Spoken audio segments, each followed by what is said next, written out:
बहुत अच्छा इन्होंने क्लिनिक जो है बनाया है अपना और वहाँ प्रैक्टिस करती हैं। और सबसे बड़ी बात ये है कि 10 जो है हमारे आयुर्वेदिक वैद्य जो हैं उनके यहाँ जॉब करते हैं। आप सोच सकती हैं कि कितनी बड़ी क्लिनिक होगी और कितना स्टाफ होगा। और लगभग उनकी जो है ओपीडी की संख्या भी बहुत अच्छी रहती है। अभी हम कुछ पिक्स आपको दिखाने वाले हैं। सुरेंद्र सर से रिक्वेस्ट करूंगा कि वो पिक्स भी सर दिखाएंगे अभी आपको। मैम जो है डबल गोल्ड मेडलिस्ट है। आप देखिए कि बीएमएस जब उन्होंने जामनगर आयुर्वेद यूनिवर्सिटी से बीएमएस किया है तो भी उनको गोल्ड मेडल मिला है। और जो है जब उन्होंने जामनगर अपना आयुर्वेद यूनिवर्सिटी से जब उन्होंने एमडी की है काय चिकित्सा में तो भी वो गोल्ड मेडल उनको मिला है। आप सोच सकते हैं कि उनकी मेधा यानी कि प्रकृति में पित्त बहुत अच्छा है और इसीलिए इतनी अच्छी वो प्रैक्टिस कर रही हैं। मैं मैम को हृदय से आभार व्यक्त करता हूँ, धन्यवाद करता हूँ उनका और अभिनंदन भी करता हूँ बहुत बहुत कि एक फोन पे उन्होंने हमारे साथ जुड़ने का जो है आग्रह तुरंत स्वीकार किया है। मैम जो है अभी तक 2 लाख से ज्यादा जो है रोगियों को उन्होंने जो है सफल चिकित्सा उन पे की है, उनको ट्रीटमेंट उनका किया है। और कोविड के पिछले साल से और अभी तक लगभग मोर देन 800 जो है कोविड पेशेंट को उन्होंने ट्रीट किया है और उसमें माइल्ड से क्रिटिकल पेशेंट जो है तक भी उन्होंने ट्रीट किए हैं। अभी वो अपना अनुभव शेयर करने वाली हैं। वो जो है अभी एसोसिएट जो है प्रोफेसर है और वो है ओ एच नाजार आयुर्वेद कॉलेज सूरत में है। वहाँ जो है विजिटिंग प्रोफेसर है वो। और उन्होंने जो है मेडिकल इमरजेंसी ट्रीटमेंट कोर्स भी कर रखा है और जामनगर आयुर्वेद यूनिवर्सिटी से उन्होंने सर्टिफिकेट कोर्स नाड़ी विज्ञान में कर रखा है। बहुत सारे अवार्ड्स उनके नाम से और उन्होंने जो है अपनी इस छोटी सी लाइफ में अचीव किए हैं। उसमें से जो है हमारा एक जो है आत्माराम सरस्वती फार्मेसी एस्फा जो है उन्होंने जो है उसमें हाईएस्ट मार्क्स इन रसशास्त्र में उन्होंने ले करके और गोल्ड मेडल उनको गोल्ड मेडल द्वारा सम्मान से सम्मानित किया गया था। ये हमारा सौभाग्य है कि विश्व आयुर्वेद परिषद परिवार द्वारा भी उनको एक सम्मान दिया जा चुका है। वो सम्मान है हमारा युवा वैद्य प्रतिभा का और ये हमारे परिवार के लिए भी खुशी की बात है कि आज जो है मैम हमारे साथ में है और उनको इस विश्व आयुर्वेद परिषद द्वारा भी सम्मान से सम्मानित किया जा चुका है। लायंस क्लब द्वारा उनको आउटस्टैंडिंग कंट्रीब्यूशन इन आयुर्वेद जो है द्वारा सम्मान से सम्मानित किया गया है। और वो बहुत सारे ऑनर उनको मिल चुके हैं। वो सोशल रिलीजियस और एजुकेशनल जो इंस्टीट्यूट द्वारा अलग अलग जो है आयुर्वेद के फील्ड में योगदान उनका जो कंट्रीब्यूशन है योगदान प्रमोट करती है आयुर्वेद को लेकर के। अब इस कार्यक्रम को आगे बढ़ाते हुए हम देवांगी जी से निवेदन करेंगे कि अपने वक्तव्य से हम लोगों को जानकारी प्रदान करें। डॉक्टर देवांगी जोगल जी। सबको जय धन्वंतरी। आशा रखती हूँ कि आज मैं जो भी बताऊंगी उसमें जो भी माहिती होगी वो कहीं ना कहीं आपको यूजफुल रहेगी। और सबसे पहले तो सर ने जैसे बताया कि श्रोता और वक्ता तो होते हैं, हम तो सिर्फ आयोजन करते हैं, बट हमारे शास्त्रों में लिखा है कि योजक तत्र दुर्लभ। सुरेंद्र सर जी, तो आयोजन करने वालों की ही कमी है, हम सब तो बैठे ही हैं। सो आपको वंदन। विश्व आयुर्वेद परिवार के जो भी सदस्य है जो इतना अच्छा आयोजन कर रहे हैं वो सबको मेरा प्रणाम है और मुझे यहाँ पे उपस्थित होने के लिए आपने बुलाया है उसके लिए मैं अपने आप को बहुत ही सद्भागी समझती हूँ। आज मुझे कोविड के बारे में कुछ बताना है। मुझे ऐसा है कि इनिशियली मैं अपना एक्सपीरियंस शेयर करती हूँ। मुझे जो भी आपको बताना है मैंने कुछ डिटरमाइन करके रखा है, मैं आराम से आपको बताने जा रही हूँ। बीच में कोई भी क्वेरी होगी तो आई थिंक हम वो उसको लास्ट में लेंगे ताकि मेरी एक जो कंटिन्यूटी है वो डिस्टर्ब ना हो। एम आई राइट विनीश? डॉक्टर साहब, हम लोगों ने ये एक प्रोटोकॉल बना रखा है और अभी सभी म्यूटेड हैं। आप बिल्कुल बेफिक्र रहिए, कोई बीच में नहीं होगा और केवल चैट बॉक्स के ही हम क्वेरीज लेते हैं। तो सभी प्रतिभागी जिनके जैसे जैसे आपका लेक्चर आगे जाएगा उनकी जो भी शंकाएं होंगी वो चैट बॉक्स में लिखेंगे और आपके वक्तव्य के बाद में फिर एक एक करके हम चैट बॉक्स के आंसर्स को लेंगे। Done sir. फाइन। अभी we are talking about second wave of covid. Vinish ji ने मेरे इंट्रोडक्शन में बताया 800, बट मैं थोड़ा उसको सही कर रही हूँ। हमने 1 से 1.5 साल में मोर देन 8,000, 800 वो फिगर नहीं था बट इट वाज 8,000 पीपल को हमने अच्छा किया है। और कई लोगों को घर बैठे वैसे ही हमने प्रिस्क्रिप्शन लिखवाया और वो लोग कोविड में से बाहर आ गए। तो वैसे सबको पता ही है क्या यूज करना, कैसे करना, पर मुझे ऐसा है कि मेरे जो भी आइडियाज है मैं सिस्टमेटिकली आपको बताना चाहती हूँ। So covid care, as we know, first जो स्प्रेन था दैट वाज ओके, वो अच्छा था, अच्छी तरह से सब लोग बाहर आ जाते थे और थोड़ा इजी गोइंग था। सेकंड स्प्रेन थोड़ा डेंजर था। सेकंड स्प्रेन में what did we feel, actually second स्प्रेन में ऐसा था कि अंग मर्द है ना, बॉडी एक, वो सिम्टम्स थे, फीवर, हाई ग्रेड फीवर था, वो भी कभी कभी पेशेंटों में 10-12 दिन तक चलता था। उसके अलावा डाइजेस्टिव सिस्टम के disorders, diarrhoea, vomiting, abdominal cramps, ये सब भी बहुत हमने देखे हैं। और उसके बाद तीसरे चौथे दिन फीवर शुरू होते थे। तो ये सब सेकंड स्प्रेन के सिम्टम्स थे जो हमने फील किए। सबसे पहले मैं बात करूंगी कि कोविड की जो ओवरऑल ट्रीटमेंट है उसको हम कुछ हिस्से में डिवाइड करना चाहते हैं। एक है प्रिवेंटिव एस्पेक्ट, दूसरा है क्यूरेटिव एस्पेक्ट, और तीसरा है पोस्ट कोविड जो होता है वो। सो अगेन मैं पूरे लेक्चर को डिवाइड करना चाहती हूँ as I told earlier, preventive aspect, curative aspect and post Covid care, जिसमें हर एक चीज को मैं इंक्लूड कर लूंगी। सो फर्स्ट ऑफ ऑल हम देखते हैं कि प्रिवेंटिव एस्पेक्ट क्या है। एक्चुअली सर ने जैसे बताया कि मेरा खुद का एक प्राइवेट क्लिनिक है, तो जैसे पहली बार मार्च 2020 में पहला कोविड का केस आया और सबने स्टाफ में सब पैनिक हो गए कि अरे बाप रे, आज तो कोविड का केस आया, व्हाट वी विल डू। फिर हमने भी सोचा कि क्योंकि स्टाफ में सबको ऐसा है कि कोविड का केस है तो हमें हॉस्पिटल में जाना ही नहीं है, हमें जॉब करनी ही नहीं है, फैमिली में हम सब मना कर रहे हैं कि यू डोंट गो। फिर आराम से बैठ के 24 घंटा मैंने और मेरे हस्बैंड ने साथ में बैठ के कुछ प्रोटोकॉल डिसाइड किया कि कुछ हमें करना है जिससे अपना स्टाफ भी बचा रहे, अपने लोग भी बचे रहे और हम लोगों को सर्व भी कर सके।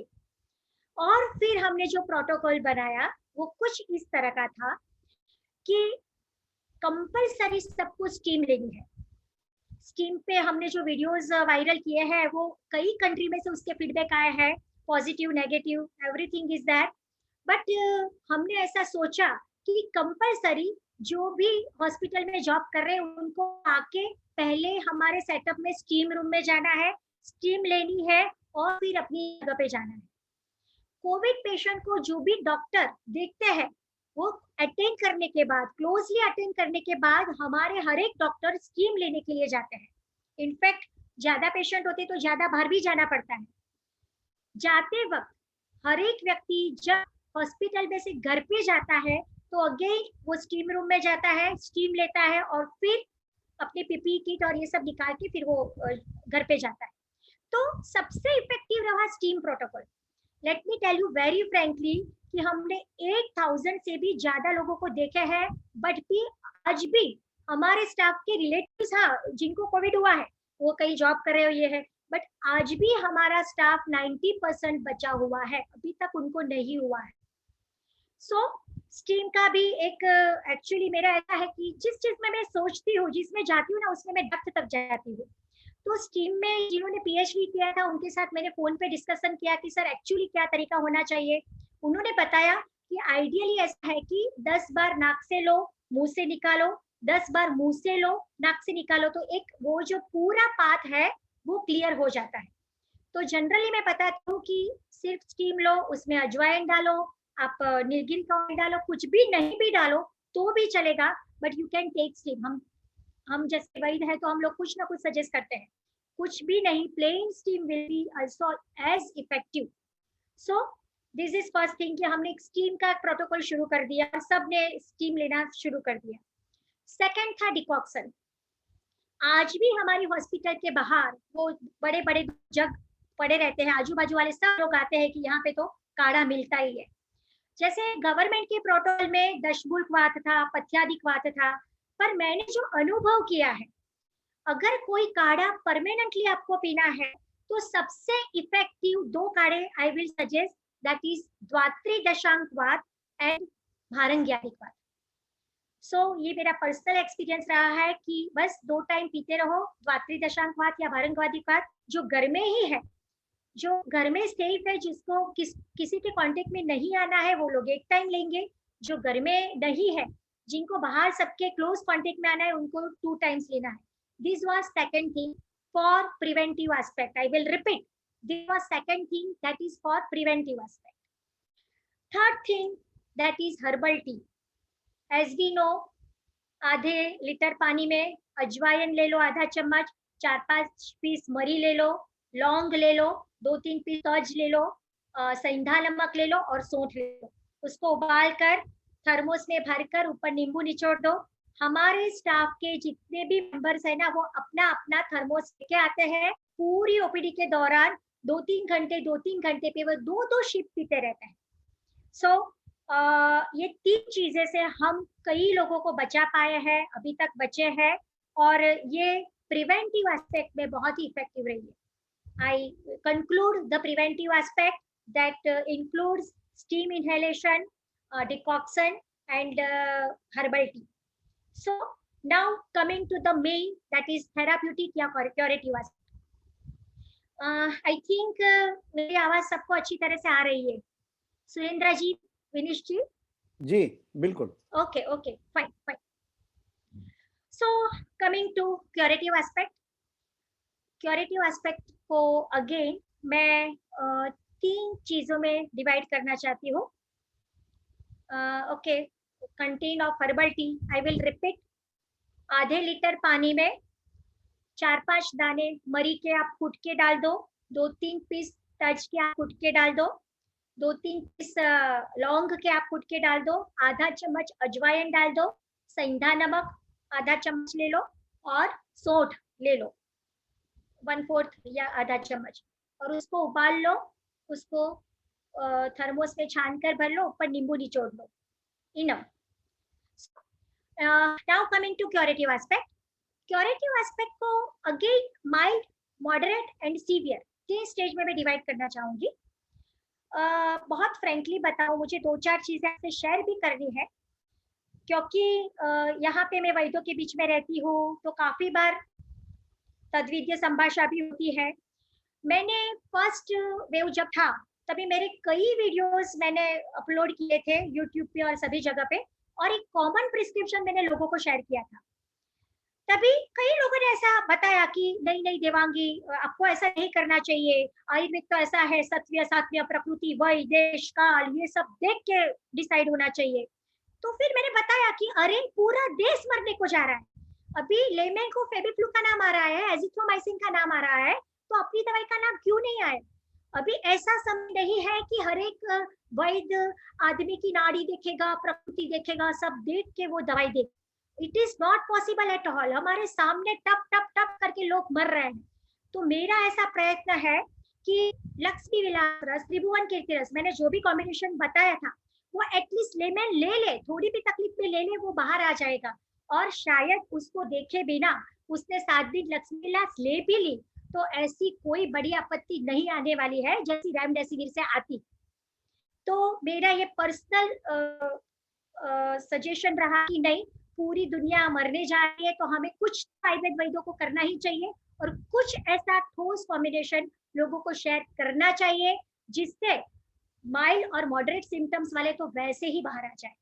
और फ्रेंकली बताओ, आज भी मेरे पास इतने सारे लोगों के मैसेजेस हैं यूपी से, बिहार से, लखनऊ से, कि सर मैडम आपकी वीडियो देखे, हमने वो दवाई ले ली और हमारे पूरा घर इसमें से बाहर आ गया, thank you very much madam.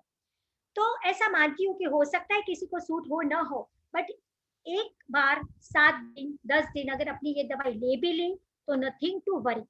So mild और मॉडरेट केस में जनरली मेरे जो कॉम्बिनेशन थे उसमें मैं पूरा प्रिस्क्रिप्शन आपसे शेयर करना चाहती हूँ। First tablet as you know हमें पता ही है, फिर भी मेरे ये पर्सनल एक्सपीरियंस रहा है इसलिए मैं बताती हूँ कि लक्ष्मी विलास रस 1-1 गोली दिन में 3 बार। उसके बाद अगर फीवर है, बॉडी एक ज्यादा है, फीवर ज्यादा है, तो त्रिभुवन कीर्ति रस जो 2-2 गोली में 3 बार देती थी। तीसरा एक अच्छा सा कॉम्बिनेशन है चूर्ण का, जिसके मैं नाम बताना आपको चाहूंगी, सिटोप्लादी चूर्ण 100 ग्राम ले लिया, यष्टि मधु चूर्ण हमने 100 ग्राम ले लिया, वासा चूर्ण 50 ग्राम ले लिया और त्रिकटु चूर्ण 25 ग्राम ले लिया।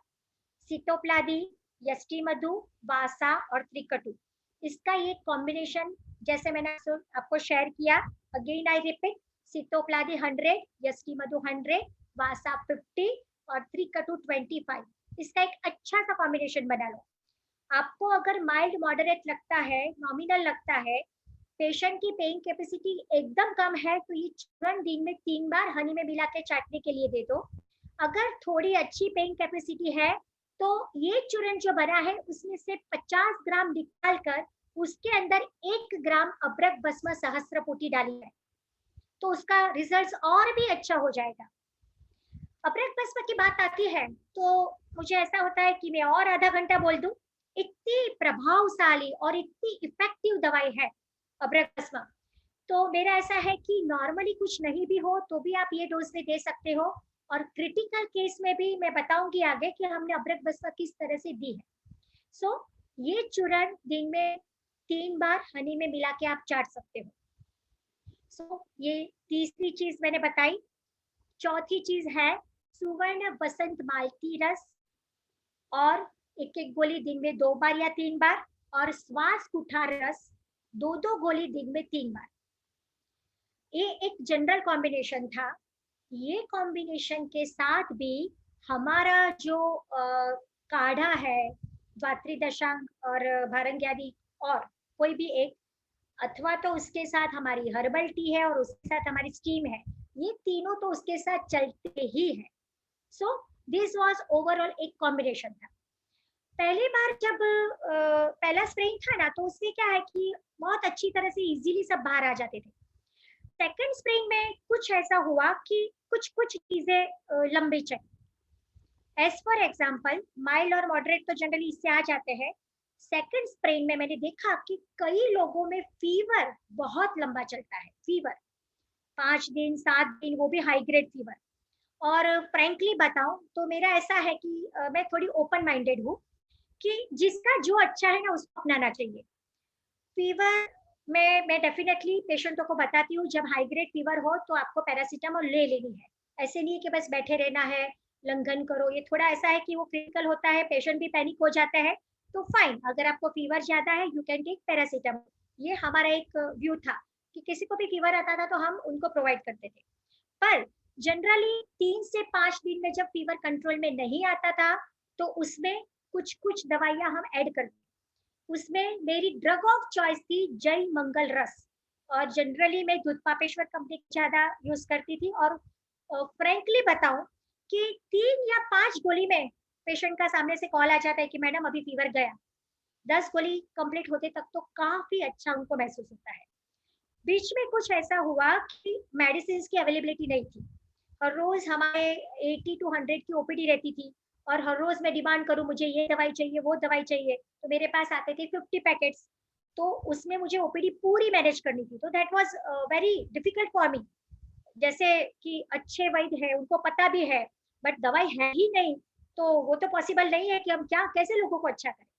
तो वो केस में कभी कभी कुछ ऐसी दवाइयां है कि जो मैं पहले नहीं यूज करती थी, बट बिकॉज अवेलेबल नहीं है तो मुझे यूज करना पड़ा। उसमें मैंने अच्छे रिजल्ट पाए जय मंगल रस के साथ बृहत कस्तूरी भैरव रस।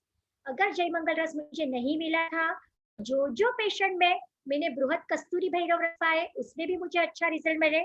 फिर वो मेडिसिन वाला का फोन आ जाता था, मैडम अभी तो ये भी अवेलेबल नहीं है। फिर अच्छा तो अभी क्या अवेलेबल है, आनंद भैरव है, चलो कोई बात नहीं, मुझे 10 गोली तो चाहिए चाहिए। कभी कभी वो भी दे देते थे तो भी अच्छा रिजल्ट मिलता था। 3 या 4 दिन में ही उनका फीवर कंट्रोल में आ जाता था।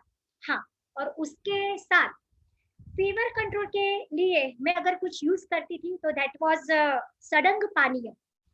सडंग पानीय चूर्ण भी मिलता है, उसके ग्रैन्यूल्स भी डाबर के अवेलेबल होते हैं।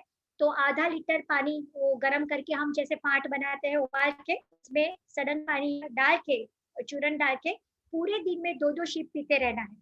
तो सडंग पानीय का भी फीवर के कंट्रोल में उतना ही अच्छा रोल था।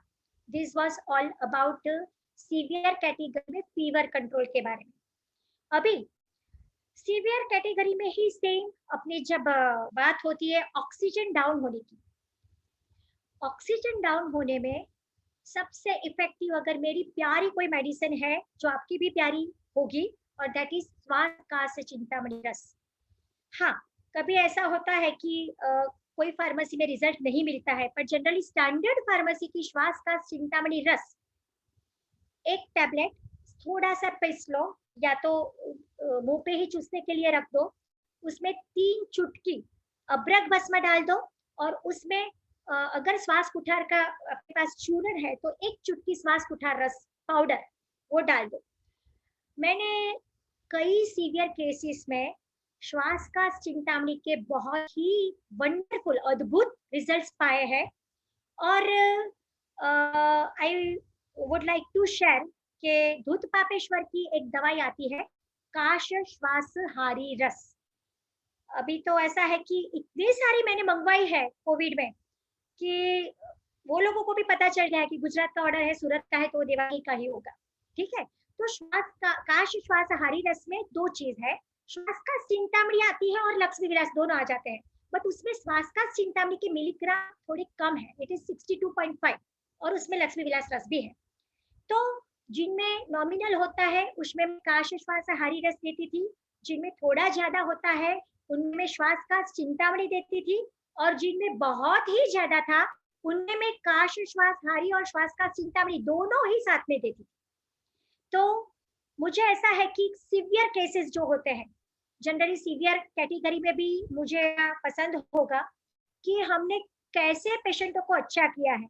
एक पेशेंट था 85 इयर्स के दादाजी थे, तो वो दादाजी का सीआरपी था ऑलमोस्ट 178, उनका ऑक्सीजन काफी डाउन आ रहा था, वो हॉस्पिटलाइज हो गए क्योंकि ऑक्सीजन डाउन हो रहा था। जैसे ही हॉस्पिटलाइज हुए और उन्होंने बताया कि भाई आपको तो 6 रेमडेसिविर देने पड़ेंगे, 3 टॉसिलिजुमेब देने पड़ेंगे, और आजू बाजू वाले सबको के दादाजी पैनिक हो गए, मुझे यहाँ से ले जाओ, मुझे घर पे मरने दो, मैं मरूंगा तो घर पे, मुझे यहाँ से ले जाओ। तो घर वालों के लिए और कोई चारा ही नहीं था, वो उठा के लेके आए, घर पे ऑक्सीजन सिलेंडर लगा दिया और मेरे पास आ गए। मैंने उनको क्या शुरू करवाया वो मैं आपसे शेयर करना चाहती हूँ, बिकॉज ऑलरेडी क्रिटिकल था। ठीक है, ऑक्सीजन 70 से नीचे ही आ रहा था।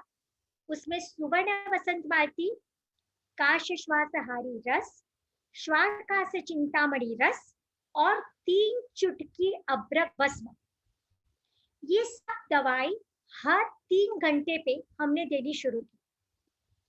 और बिकॉज दादाजी को ऐसा था कि मैं मरूंगा तो देवांगी की दवाई से घर पे मरूंगा, बट यहाँ पे तो नहीं। एक है ना जो बुजुर्ग लोग होते हैं ना, उनको ऐसा होता है कि यहाँ पे कुछ होगा नहीं, मेरे घर पे होना चाहिए। तो घर पे आए और विद इन 3 और 4 डेज, आई थिंक तीसरे दिन उनका सीआरपी 94 था, 2-3 दिन के बाद वो ऑलमोस्ट 55 के आजू बाजू आ गया, और 15 डेज में ऑलमोस्ट वो रेडी हो गए थे। और उन्होंने एक मुझे वीडियो उनका दिया, उनके बेटे ने, कि भाई इतने क्रिटिकल थे, उनको डॉक्टर ने बताया था सुबह में जब एडमिट हुए तब कि उनको शाम तक वेंटिलेटर पे लेना पड़ेगा, और वो घर पे ही सही हो गए। So this all credit goes to Ayurveda. मैं ऐसा मानती हूँ कि पता नहीं, मैं कभी ऐसा बताती हूँ मेरे बच्चों को जो मेरे कॉलेज में मेरे पास पढ़ते हैं कि you are selected for Ayurveda. भगवान है ना अच्छी आत्मा वाले को, जो सज्जन है, जो सत्कर्म करने वाला है, जो प्योर हार्टेड है, ऐसे लोगों को चुनता है और वो आयुर्वेद में लाता है। आयुर्वेद ऐसी तैसी ब्रांच नहीं है। तो मैं ऐसा मानती हूँ कि अगर आप आयुर्वेद में हो तो अपने आप को सदनसीब समझो कि भगवान ने मुझे इस पति के लिए चुना है।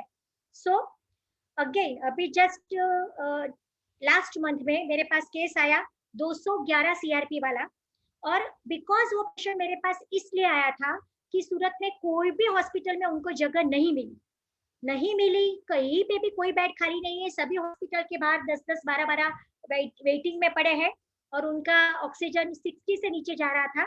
फिर जाके थक के मेरे पास आए कि मैडम 211 सीआरपी, आप कुछ करो। ऑक्सीजन सिलेंडर घर पे रखवा दिया। 7वें दिन उनका सीआरपी 47 था, और with in 15 days absolutely normal हो गए। उनके बेटे ने भी मुझे वीडियो शूट करके दिया है कि मेरे पापा एकदम हो गए। सेम कॉम्बिनेशन इनमें जा रहा था। इनमें थोड़ा जो मुझे ऐड करना है, कि ये कॉमन प्रिस्क्रिप्शन मैंने आपको शेयर किया। जनरली जब क्रिटिकल केस होते हैं तो उसमें ये 4 ड्रग जो मैंने फिर से मैं रिपीट करूंगी, सुवर्ण वसन मालती, काश श्वासहारी, श्वास का चिंतामणि और अब्रक भस्म के साथ मैं बल्ला तक देना चाहती थी, भिलामा बल्ला तक, ठीक है। तो डॉक्टर वशिष्ठ सर जो कि मेरे गुरु है, और वशिष्ठ सर का टैबलेट एंटीवीर और रेवप्लेक, उसके भी बहुत अच्छे रिजल्ट्स हैं।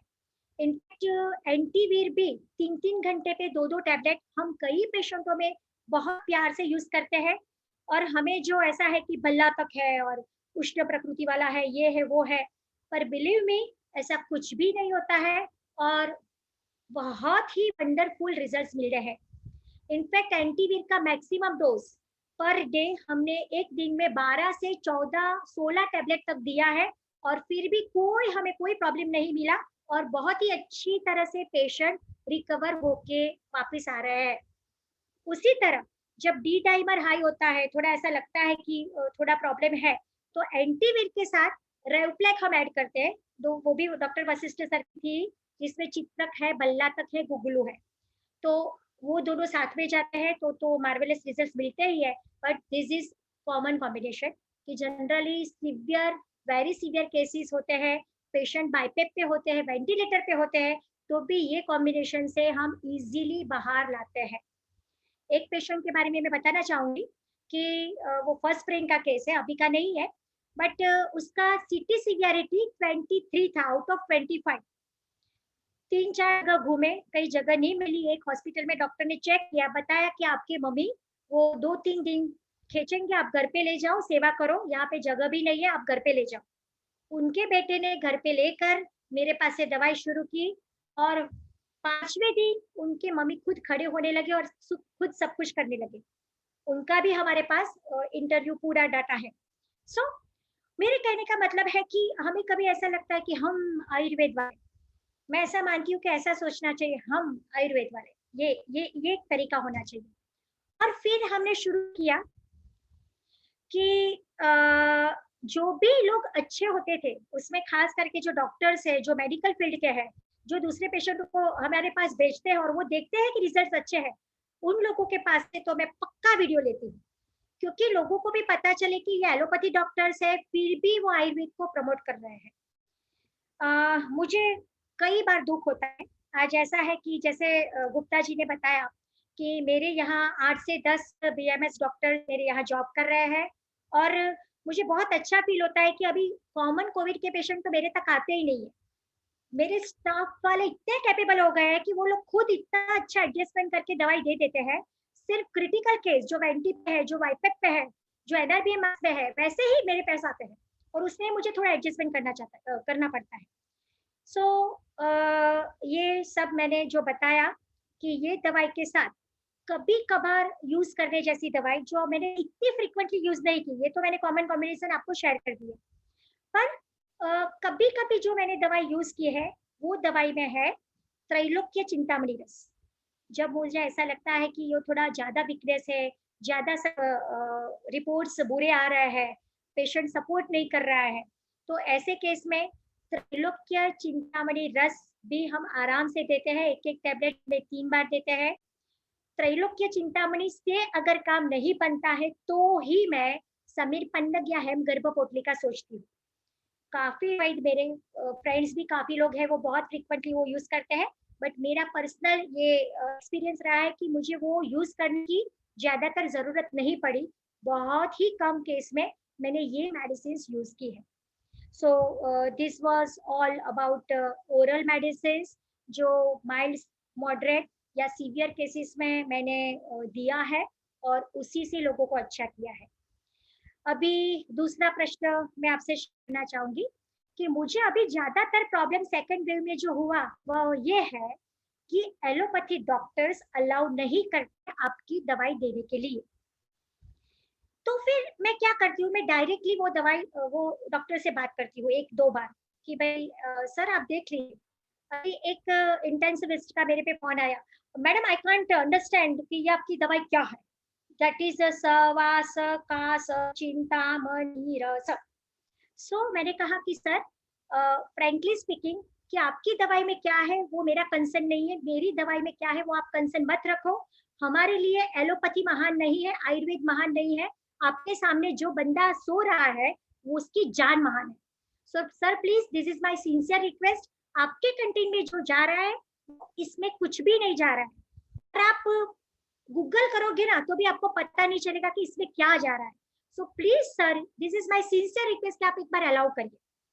फिर वो पेशेंट बाइपेप पे से बाहर आया, वो डॉक्टर ने मुझे फोन किया कि अभी ये जो प्रिस्क्रिप्शन है हम कॉमनली नहीं यूज करते, नहीं कर सकते। मैंने कहा sir thanks, you just come here, take a cup of tea with me and then I will tell you कि ये कॉमनली हम कैसे यूज कर सकते हैं। एक ऐसा है कि हमारा भी एक बड़प्पन होना चाहिए कि नहीं हम आपको देते हैं, बट एटलीस्ट उनका एक जिज्ञासा वृत्ति होना चाहिए कि क्या आ रहा है हमें पता चले। यू वॉन्ट बिलीव, वो वार्ड में से जो पेशेंट बाहर आया उसके आजू बाजू वाले 8-10 पेशेंट वैसे ही चल के मेरे पास आ गए कि मैडम बहुत ही इफेक्टिव था, बहुत ही अच्छा था, और सब ये पेशेंट हमसे भी क्रिटिकल था, वो बाहर आ गया, तो अभी हम लोग सब आपके पास दवाई लेने के लिए आए हैं। So this was all about my experience कि एलोपैथी डॉक्टर्स में थोड़ा ये प्रॉब्लम होता है, बट मैं मानती हूँ कि आप आराम से भगवान का नाम लेके आपका काम करते रहिए, एक बार तो वो लोग देखेंगे ही देखेंगे, ये होता है, होने दीजिए, बट कहीं कहीं ना कहीं तो उनको देखना पड़ेगा। सो एक मेरा ये था कि ये हमने पूरा जो मैंने फील किया है वो मैं आपको शेयर कर रही हूँ। उसके अलावा ये जो बात हुई that was all about curative aspect. मुझे ऐसा है कि क्यूरेटिव एस्पेक्ट में जो मुझे देना था वो मैंने दे दिया, जो बेस्ट था वो मैंने आपको बताया है। लास्ट में अभी जो मैं बताना चाहती हूँ that is post Covid aspect. अभी तो जैसे ऐसा है कि पोस्ट कोविड में भी हमने काफी कुछ देख लिया है, weakness that is very common. जब वीकनेस की बात आती है तो मैं ऐसा बताती हूँ कि खजूर, खजूर श्रम हरा नाम, आचार्य चरक ने श्रम हर दशीमानी में खजूर को बताया है। तो मैं ऐसा बताती हूँ कि खजूर month will be the best energy drink for anybody. Patient को 3-4 पेसी खजूर पानी में डालिए, उसको भिगो के रखिए, गुठली निकाल के उसको ब्लेंड करके पी लीजिए, सुबह शाम आप खजूर का पानी पियो, that will be best energy drink for any patient. ये पहली चीज है। वीकनेस जब होती है तो बहुत सारी हमारी रसौषधियाँ भी है, सुवर्ण वसंत मालती हम वैसे ही दे सकते हैं। उसके अलावा नवरत्न कल्पामृत रस में ज्यादातर यूज करती हूँ, नवरत्न योगामृत यूज करती हूँ, उसके भी बहुत ही अच्छे रिजल्ट हमने देखे हैं। एक आध हफ्ता 15 दिन भी आपने दे दिया तो भी वो आदमी अच्छा फील करेगा। वैसे ही दूसरी चीज है ड्राई कफिंग, सूखी खांसी। अगर मुझे पूछा जाए कि आपकी प्रैक्टिस का रहस्य क्या है तो मैं एक ही वर्ड बताऊंगी, दैट इज प्रकृति। हमारे यहाँ कोई भी डॉक्टर वो आदमी की प्रकृति सोचे बिना उनको कोई भी दवाई नहीं ही देता है। तो मैंने कुछ इवैल्यूएट किया है कि कोविड जो भी व्यक्तियों को होता है उसमें जो वात प्रधान प्रकृति वाले होते हैं ना, उनमें generally post Covid dry coughing, सूखी खांसी, शुष्क काश जिसे हम बोलते हैं, और अगेन वीकनेस वात प्रधान प्रकृति में ज्यादा होते हैं। पित्त प्रधान प्रकृति वाले लोगों को लॉन्ग टाइम तक फीवरिशनेस, ज्वरानुभूति रहती है। तो जब ड्राई कपिंग होता है तो अगेन अपना जो चूर्ण वाला कॉम्बिनेशन है, श्वास का चिंतामणि, आप थोड़ा वक्त उनको शुरू रखो, और श्वासामृतम सिरप चामुंडेश्वरी फार्मेसी की है, आप सब भी कई लोगों ने यूज की होगी, बहुत ही वंडरफुल रिजल्ट्स है। सूखी खांसी में उसके वंडरफुल रिजल्ट्स है। इनफैक्ट वेंटिलेटर पे भी ये भस्म डाइल्यूट करके देनी होती है। तो दशमूल कटुत्रयम और श्वासामृतम जो लिक्विड है उसको डाइल्यूट करके उसमें डाल के इंजेक्शन भर के वो राइस ट्यूब में डालने को मैं बताती हूँ पेशेंट को, तो उसके भी बहुत अच्छे रिजल्ट है। पित्त प्रकृति वाले को मैंने जैसे बताया ज्वरानुभूति लंबे अरसे तक रहती है, तो ऐसे पेशेंट में मैं लंबे अरसे तक 15 दिन, 20 दिन, महीने भर तक सडंग पानी और शुरू रखवाती हूँ, और ऐसे केस में पथ्याधिकवात एडवाइस करती हूँ। और कफ वाले में breathlessness, heaviness of chest, heart के प्रॉब्लम ये होने की पॉसिबिलिटीज ज्यादा होती है। अभी ऐसे केस में जनरली हमें पता ही है कि हार्ट का तकलीफ आता है तो हम हमारे दिमाग में सब एसोसिएट है, सब कुछ आ जाता है। पर अगर आपको ऐसा है कि इसकी पास हिस्ट्री है तो कुछ भी रद्य चीज वैसे ही शुरू करनी चाहिए। अभी मुझे एक नया नाम मिला है थोड़ी दिन पहले। मैं इसलिए बता रही हूँ कि मुझे नया नाम मिला है क्योंकि मुझे भी नहीं पता था और मैंने वो यूज की और मुझे मार्वेलस रिजल्ट्स मिला। वो बताने वाले अगेन डॉक्टर वशिष्ठ सर ने मुझे बताया कि अगर पेशेंट को ऐसा ऐसा हो रहा है तो यू कैन गिव याकुती रस, याकुती रसायन, बैद्यनाथ फार्मेसी की आती है, वो रद्य है, उसमें मोक्ति पिस्टी है, प्रवाल पिस्टी है, बहुत सारी अच्छी अच्छी ड्रग है और हृदय के लिए बहुत ही अच्छी चीज है। तो जब भी ऐसा लगता है कि पोस्ट कोविड हार्ट अटैक की पॉसिबिलिटी है, इसका थोड़ा हार्ट पे इफेक्ट आता है, सीटी स्कैन में भी हार्ट में लंग्स इन्वॉल्वमेंट के साथ कार्डियोमेगाली दिखाई देता है, थोड़ा टेस्ट में भी हिमोसिस्टिन या उसमें कुछ गड़बड़ आती है, तो डेफिनेटली याकुती रसायन टैबलेट भी आप एक टैबलेट 2 बार या 3 बार इसके साथ सपोर्टिव शुरू कर सकते हो। सो अगेन जैसे मैंने बताया हार्ट का प्रॉब्लम है और शुगर। हॉस्पिटलाइजेशन होने के बाद कई लोगों में ये कॉमन है कि वहां पे स्टेरॉइड दी, शुगर बढ़ा, इंसुलिन शुरू हुआ और घर पे आने के बाद शुरू ही रहा। अभी मैडम आपके पास आए हैं, अभी आप कुछ करिए और उसको निकालिए। फाइन।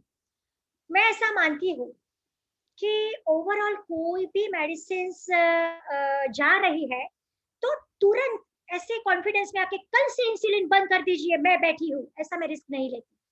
अगर आर्थराइटिस में स्टीरॉइड शुरू है, अगर डायबिटीज में इंसुलिन शुरू है, तो बॉडी को कुछ चीज की आदत पड़ गई है, उसको तुरंत आप स्टॉप नहीं कर सकते हैं। मैं इस एक एग्जांपल कॉमनली देती हूँ कि मुझे अगर 1 महीना हर रोज सुबह 10 बजे गुलाब जामुन मिला तो 1 महीने के बाद भी मुझे गुलाब जामुन चाहिए ही चाहिए। अभी गुलाब जामुन से बाहर आने के लिए मुझे थोड़ा सा गुलाब जामुन कम मिलेगा और कम मिलेगा और कम मिलेगा, ऐसे करके मैं और 15 दिन के बाद गुलाब जामुन को छोड़ पाऊंगी। बस सेम क्राइटेरिया इज जनरली देखने को मिलता है फॉर एलोपैथी मेडिसिन। तो जनरली कोई भी पेशेंट्स आते हैं, अपनी अच्छे से अच्छी आयुर्वेदिक दवाइयाँ दे दीजिए शुगर के लिए और उसके साथ इसको इवेल्यूएट करते रहिए, थोड़ा ये कम करिए, थोड़ा बढ़ाइए। मैंने कई पेशेंटों के इंसुलिन जिनको पहले शुरू नहीं थे, हॉस्पिटलाइजेशन के बाद शुरू हुए, घर के आने के बाद शुरू ही रहे, उनको ऐसे टेपरिंग डोज में अपनी दवाइयाँ बढ़ा के स्विच ओवर करके 1 से 2 महीने में कंप्लीट छुड़वा दिए हैं। So again this was all about post Covid complications. कई लोगों में ऐसा होता है कि घर पे भी वो 4-5 लीटर ऑक्सीजन शुरू ही रहता है और वो देना ही पड़ता है, सुबह दोपहर शाम शुरू ही रखना पड़ता है।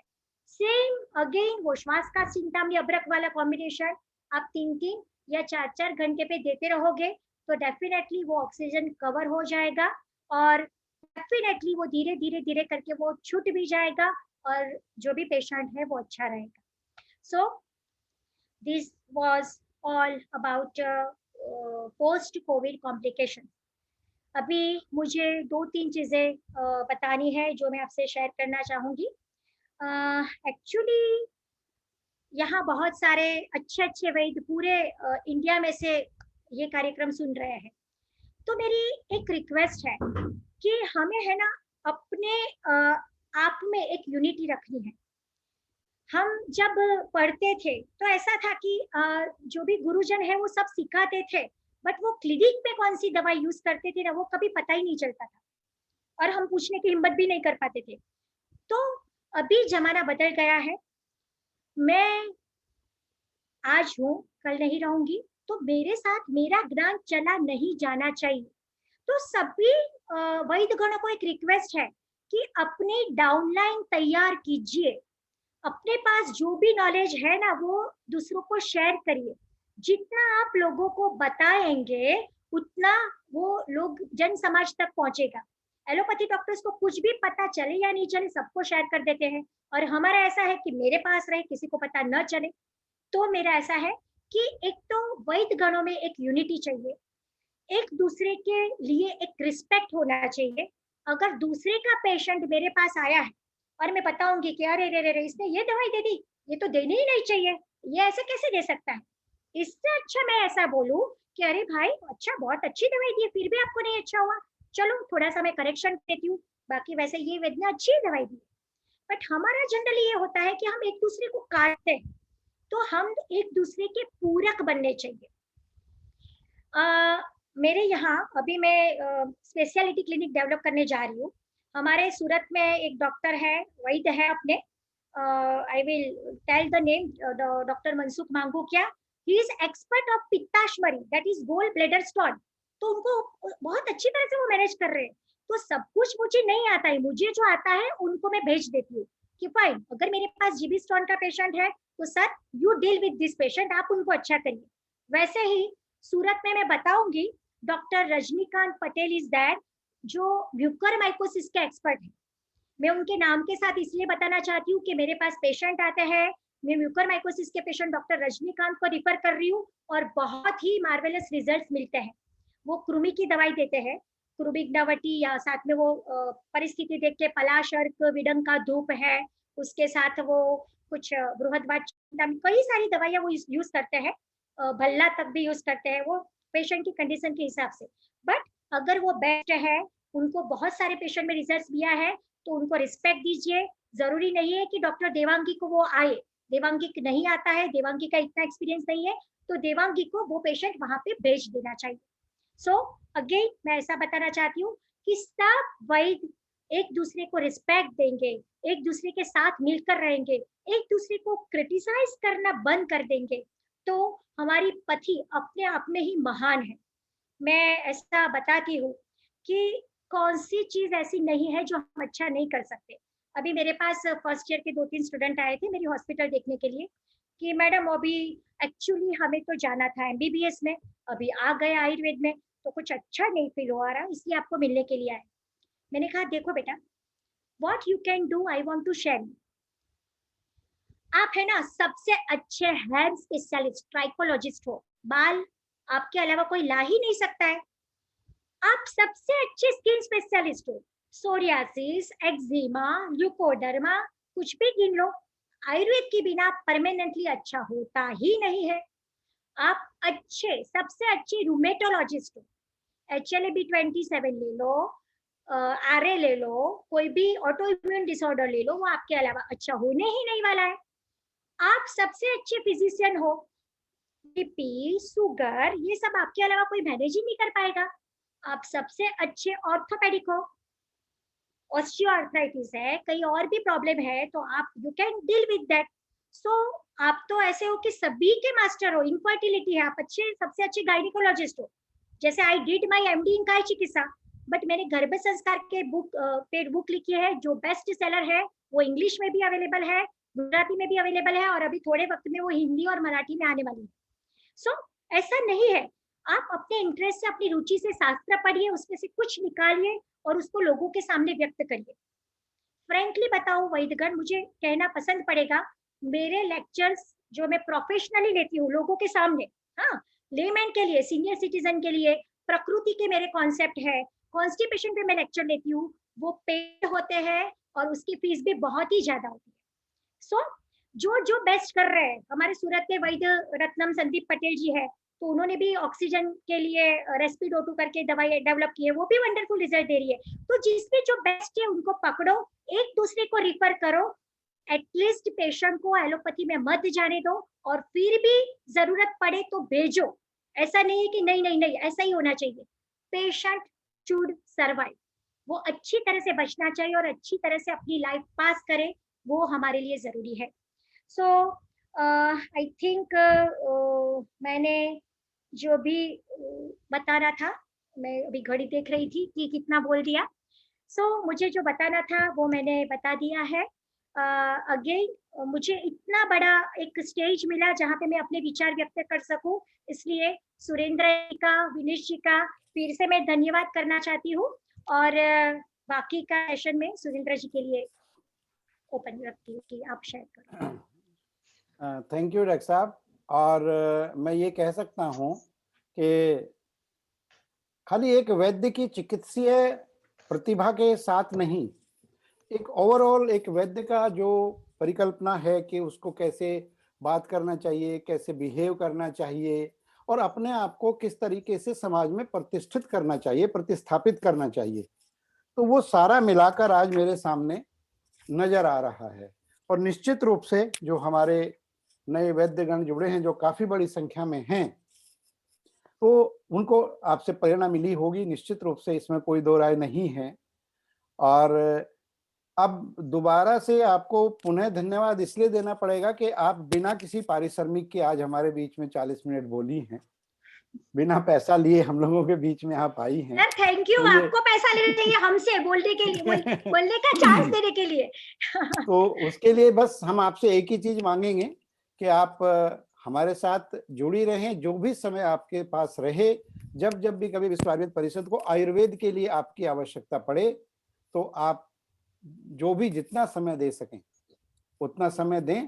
तो ये आने वाले बच्चे जो हैं हमारे, ये अपनी नई ऊंचाइयों तक जा सकते हैं। और इसमें कोई दो राय नहीं है। एक बहुत अच्छा कंसेप्ट जो इन 15 दिन में निकल कर आया है, वो इतना आदर्श है कि जो पहले आयुर्वेद के लिए एक धब्बा लगा रहता था कि आयुर्वेद के चिकित्सक जो हैं वो अपनी बात को किसी को बताते नहीं हैं, अपने साथ ही लेकर चले जाएंगे, तो वो पूर्णतया अब हम देख रहे हैं कि जो यंग हमारा आयुर्वेदाचार्य का जो ग्रुप आ रहा है, जो 50 से नीचे नीचे के लोग हैं, वो बहुत खुले दिल से अपने एक्सपीरियंसेस को शेयर करते हैं और बहुत बड़ी संख्या में शेयर करते हैं। तो ये एक बहुत, मुझे लगता है कि अच्छा एक प्रचलन कह सकते हैं, एक ट्रेंड कह सकते हैं, और उसके लिए आप जैसे लोग ही एक तरीके से आदर्श बनते हैं। तो बहुत बहुत आपका धन्यवाद, आभार परिषद की तरफ से। विनीश जी, आगे क्वेश्चन आवर आप ले लीजिए, 10-5 हुए हैं, अभी है हमारे पास में समय।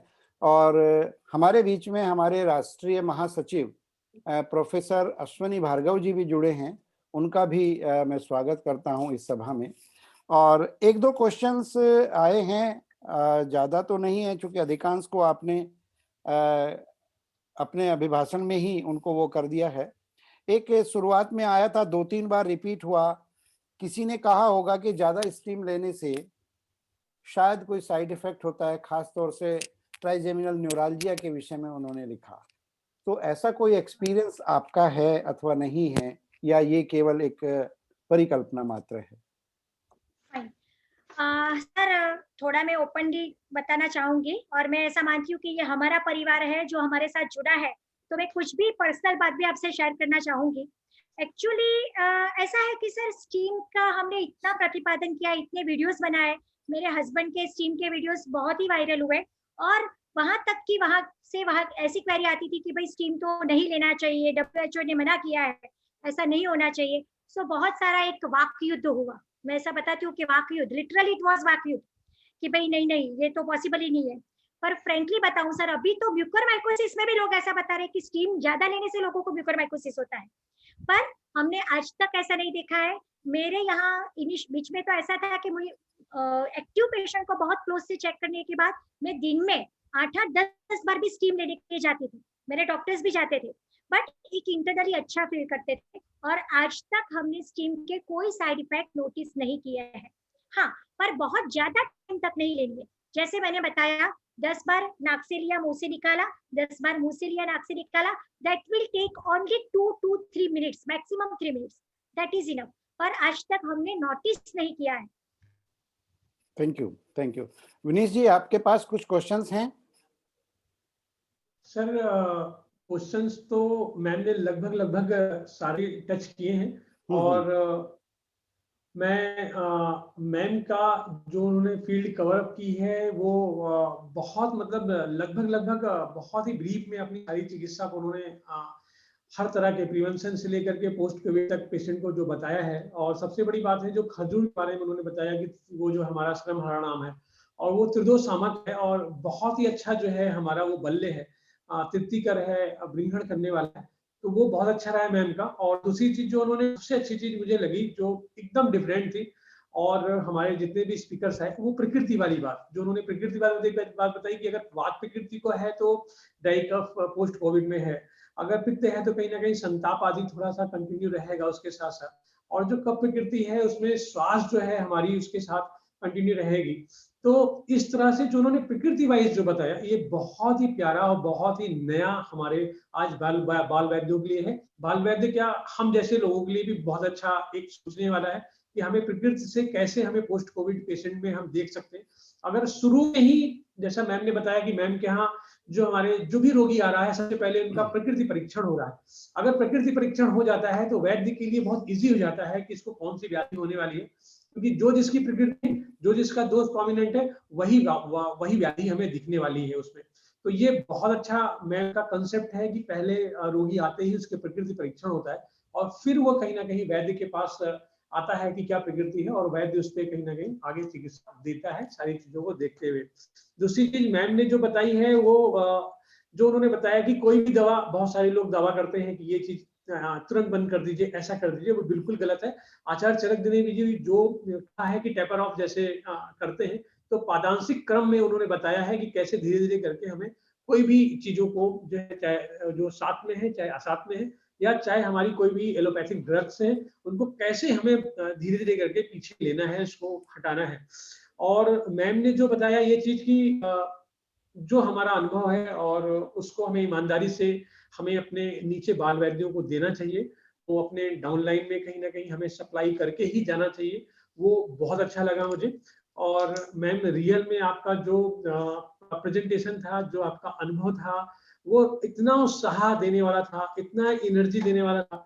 मैंने पहले भी लेक्चर सुना था आपका, मुझे बहुत अच्छा लगा था, और इसीलिए मैंने सोचा था कि फ्यूचर में जब भी हम कहीं जब भी ऑर्गेनाइज करेंगे इस तरह से प्रोग्राम, तो आपको जरूर लेकर के आएंगे। अभी चैट बॉक्स में मैं देख रहा था, इतने सारे हमारे बाल वैद्य, बहुत सारे हमारे सीनियर जो है वो इतने सारे जो है इतने उत्साहित हैं, इतने ज्यादा उत्साहित हैं कि मुझे बहुत अच्छा लग रहा है। और जो है मेरा ये मतलब आज आखिरी सीरीज का आखिरी दिन है, और थोड़ा सा दुख भी हो रहा है, लेकिन कि आज आखिरी है, कल से हम 2 घंटे 2.5 घंटे जो बैठते थे और इतना ज्ञान वर्धन करते थे। मैम सही बताऊं ईमानदारी से, हम लोग यहाँ विश्व आयुर्वेद परिषद की तरफ से यहाँ एक शिविर का आयोजन करते हैं 7 डेज का, और उसमें पूरे भारत से 150 लोग रहते हैं, क्योंकि हमारा वो आश्रम है, उससे ज्यादा हम ले नहीं सकते। और विनीश बहुत जी, बहुत हृदय से एक वैद्य जी का क्वेश्चन आ रहा है। वैद्य एडी हिरानी जी कह रहे हैं कि अभी मैं पोस्ट कोविड हूँ और 17 दिन से हॉस्पिटल में रहने के बाद अभी 10 दिन पहले घर पर हूँ। अभी स्टैंडिंग कंडीशन में मेरा SpO2 85 के आसपास हो जाता है। मैं अभी श्वास का चिंतामणि रस, ब्राह्मी वटी स्वर्णयुक्त और स्वर्ण वसंत मालिनी, ये जो है अर्जुना रिस्ट और अश्वगंधा रिस्ट के साथ में ले रहा हूँ। तो SpO2 के लिए क्या कर सकते हैं, ये एक क्वेश्चन आया है। फाइन, मैं थोड़ा और से ऐड करना चाहूंगी कि सर आप जो ले रहे हो वो वंडरफुल ले रहे हो, उसमें कोई चेंज नहीं है, बट एक मेरी रिक्वेस्ट है सर, उसमें 3 चुटकी अदरक भस्म आप ऐड कर दीजिए, और श्वास का चिंतामणि, अदरक भस्म, और ये हर 3 घंटे पे। एक्चुअली थोड़ा मैं समझ लूंगी तो चलेगा 2-5 मिनट? जी जी जी बिल्कुल सर जी, बिल्कुल, हाँ जी हाँ। फाइन। मैं है ना जनरली ऐसा करती हूँ कि पहले 10 डोज जरूरत पड़े तो मैं 2 घंटे या 3 घंटे पे देती हूँ। उसके बाद जैसा आपका 85 में से थोड़ा 88-90 हो जाए तो उसको हम 3 की जगह 4 घंटे पे ले जा सकते हैं। तो मेरा ऐसा है सर जी कि आप श्वास का चिंतामणि निकलने की जगह हो सके तो उसको पीस के चाट लीजिए, और उसके साथ कंपलसरी अदरक भस्म सहस्त्रपुटी कोई भी अच्छी फार्मेसी की 3 चुटकी ऐड कर दीजिए। Within 8 to 10 dose, you will be able to see the wonderful results. और दूसरा मैं ये कहना चाहती हूँ, because I did my MD in काई चिकित्सा फैकल्टी, तो है ना रसौषधि की जब बात आती है, मैं बहुत फ्रेंकली बताऊं तो मैं रसौषधि इतनी यूज नहीं करती थी, और मुझे डर भी लगता था कि श्वास का चिंतामणि कितनी देनी चाहिए, दिन में 3 तो बहुत हो गई, 4 से ज्यादा तो नहीं दे सकते। बट अभी सिग्निफिकेंटली रिजल्ट लेने के लिए हम 3-3 घंटे पे, कोई केस में बहुत क्रिटिकल होता है तो 2-2 घंटे पे भी दिन में 8 से 10 बार देते हैं, और हमने आज तक रिकवर हुए पेशेंट में क्रिएटिनिन हाई या और एक्स्ट्रा कोई बुरे फीचर्स देखे नहीं है। तो मैं ऐसा मानती हूँ कि पैरासिटामोल जो ज्यादा लेने से जो साइड इफेक्ट्स है ना, उसके चौथे भाग की साइड इफेक्ट्स भी अब रसौषधि से नहीं आती है। बट जब क्रिटिकल चल रहा है, प्यार से जय धन्वंतरी, भगवान धन्वंतरी को दिमाग में रखकर रसौषधि यूज करिए, डेफिनेटली अच्छा होगा। बहुत सुंदर। एक और क्वेश्चन आ रहा है डॉक्टर साहब कि हाँ sir. Covid positive lactating mother और प्रेग्नेंट महिलाएं, उनको आयुर्वेदिक ट्रीटमेंट के लिए क्या कुछ हमें प्रिकॉशंस रखनी है या वो एक सामान्य प्रोटोकॉल में दी जा सकती है? लैक्टेटिंग मदर जो है उसके लिए तो जनरली हम सब दवाई दे सकते हैं, नथिंग टू वरी। पर थोड़ा ऐसा है कि जब वो समीर पन्नग है, मल्ल सिंदूर वाला प्रिपरेशन है, वो नहीं देना है। बाकी श्वासता सिद्धनामनी सुवर्ण वसन माती अभ्रक भस्म आराम से दे सकते हैं। जब बात रही प्रेगनेंसी की, तो जनरली हम लोग ऐसा मानते हैं कि प्रेगनेंसी में कौन सा ट्राइमेस्टर है उसका वेटेज होता है। फर्स्ट ट्राइमेस्टर है तो थोड़े केयरफुल रहो रसौषधियां यूज करने में, फिर भी सुवर्ण वसन मार्ग तो आप यूज कर ही सकते हो। सेकंड है तो ओके, आप आराम से जरूरत पड़े तो ले सकते हो। जनरली प्रेगनेंसी में मैं त्रिभुवन कीर्ति अवॉइड करती हूँ। जरूरत पड़े तो लक्ष्मी विलास मैंने यूज किए है, सुवर्ण वसन माती यूज की है और अपनी कास्टोसदिया आराम से यूज की है और बहुत अच्छे रिजल्ट लिए है। और अगर 8वां महीना कंप्लीट होने आया है तो हम सभी दवाइयां आराम से दे सकते हैं, नथिंग टू वरी। एक क्वेश्चन आ रहा है डॉक्टर धर्मेंद्र जी की तरफ से कि उनको कोविड के साथ साथ टाइफाइड भी हुआ है और ESR 38 है, तो उनके लिए आप कुछ कहना चाहेंगे? जनरली सर अभी ऐसा है कि टाइफाइड का लाइन ऑफ ट्रीटमेंट थोड़ा अलग रहता है। अगर एंटीबायोटिक चलती है, जनरली प्रॉब्लम क्या होता है कि क्रिटिकल होता है ना, तो ओफ्लॉक्सासिन या कुछ भी शुरू ही रहता है, तो हमें इतना मैनेज करना नहीं आता है। टाइफाइड का पेशेंट जब हमारे पास है, कोविड भी है और टाइफाइड है, तो हम आहार पे ज्यादा भार देंगे कि आहार ऐसा रखो जो लघु आहार हो, जैसे कुछ खाना पीना और सब है वो बंद कर दो। मूंग की दाल का पानी, जनरली मैं ऐसा बताती हूँ कि मूंग की दाल का सूप जो हमें पता है पथ्य है और आराम से ले सकते हैं, उस पे थोड़ा फोकस करो। और अपनी जो भी आंत पे इफेक्टिव मेडिसिन है वो सब हम सिम्टोमेटिकली ले सकते हैं। जैसे ये सब दवाई भी इससे वर्क करेगी, बट थोड़ा टाइफाइड और IgM भी हमें देख लेना चाहिए, उसका लेवल कितना है, कोविड का लेवल कितना है। और कोविड की रसौषधियां इतनी गर्म नहीं पड़नी चाहिए जो आंत में ज्यादा प्रॉब्लम करे, वो सोच के उसका कॉम्बिनेशन एक डिसाइड करना चाहिए। जी, थैंक मैं यू। टिपिकल बताती नहीं हूँ, बट वो पर्सन टू पर्सन वेरी करता है। एक क्वेश्चन और आ रहा है डॉक्टर ईला तन्ना का कि उनके पास एक पोस्ट कोविड शुगर लेवल का पेशेंट है जो 350 उसका ब्लड शुगर लेवल रहता है और वो 14 और 12 units thrice a day insulin की ले रहे हैं। उनको इन्होंने वसंत कुसुमा का रस दिया, लेकिन उनका अभी शुगर लेवल जो है वो रिमार्केबली नहीं हो रहा है, तो उसमें आप कुछ ऐड करना चाहेंगे? Definitely sir. एक्चुअली है ना, जनरली मेरा खुद का ऐसा है कि वसंत कुसुमाकर मैं सबसे लास्ट में यूज करती हूँ। कास्टोसरी का डोज मैं मेंटेन करती हूँ और ज्यादा देती हूँ। कभी मेरे पास आते हैं पेशेंट तो उसका जो मैं डोज देखती हूँ ना, मुझे डोज कम लग रहा है। एक्चुअली मैं ऐसा मानती हूँ कि चरकाचार्य अगर आज आते ना, तो भी वो देखते कि ये लोग वड़ा पाव खाएंगे, पिज्जा खाएंगे, पानी पूरी खाएंगे, तो उसके हिसाब से वो भी कुछ डोज डिजाइन करते। तो मेरा ऐसा है कि थोड़े प्रैक्टिकल बनना चाहिए। मामेजवा घनवटी सप्तरंग्यादी वटी में 3-3 टैबलेट 3 बार देती हूँ, आराम से दो। एक धन्वंतरी कंपनी की ग्लायो हर्ब ग्रेन्यूल्स आती है, एक पाउच दिन में 3 बार दो। और उसके साथ शाम के डाइट में कंपलसरी जौ का दलिया कर दो। इतना भी आप करो और सुवर्ण वसंत कुसुमाकर शुरू रखो, तो भी आपको मैं ऐसा मानती हूँ हफ्ते 15 दिन में एक रिजल्ट मिलेगा। आई रिपीट, मामेजवा घनवटी सप्तरंग्यादी वटी ग्लायो हर्ब ग्रेन्यूल्स और साथ में जौ का दलिया, रात को खाने में कंप्लीटली जौ का दलिया और कुछ भी नहीं। और मैंगो की सीजन है तो थोड़ा संभाल के, इतना भी मैनेज करोगे तो रिजल्ट मिलेगा। I wish. जी जी जी, नहीं आपका अच्छा ये है। और इसमें तो अब कोई शक नहीं रहा कि जो हम रस औषधियों की मात्रा आधा रत्ती से 1 रत्ती दिन में 2 बार देकर अपने आप को धन्य समझते थे, तो अब वो रस औषधियां भी हमारे लिए बहुत शुक्रगुजार होंगी कि कम से कम उनकी मात्रा सही सही से उसको किया। एक एलोपैथ में भी एक थंब रूल है कि एंटीबायोटिक का कोई डेफिनेट डोज हो नहीं सकता, that depend upon the severity of the infection. तो इसी तरीके से वायरल अटैक कितनी तेजी के साथ में हो रहा है, पहले कोविड लहर के मुकाबले में इस बार शायद वो 10 टाइम्स ज्यादा है। तो इससे पहले कि वो हमें और ज्यादा आक्रांतिक करे, तो उसके लिए हमारी औषधियों को एक वेपन के रूप में पहले से पहले ही हमें तैयार करना पड़ेगा। और बहुत सारे वैद्य हैं जो आज अच्छी बात यही है, चाहे ये वेबिनार हो चाहे अन्य वेबिनार हो, कि इस कोविड की इस लहर में मुहुर-मुहुर की परिभाषा जान गए बहुत अच्छी बात है। कि Yes, मुहुर-मुहुर exactly. क्या होता है। अदरवाइज इससे हम्म। पहले मुहुर-मुहुर को लोग समझते थे कि पता नहीं it is a type of कि कब दिया जाएगा, कैसे दिया जाएगा, लेकिन ये एक बहुत पॉजिटिव एस्पेक्ट आया है। और क्वेश्चंस तो इतने हैं आपके वक्तव्य को देखते हुए कि वो शायद 11 बजा देंगे तो हम तब भी चलते रहेंगे, तो लेकिन एक सीमा होती है कार्यक्रम की। तो अगले सेशन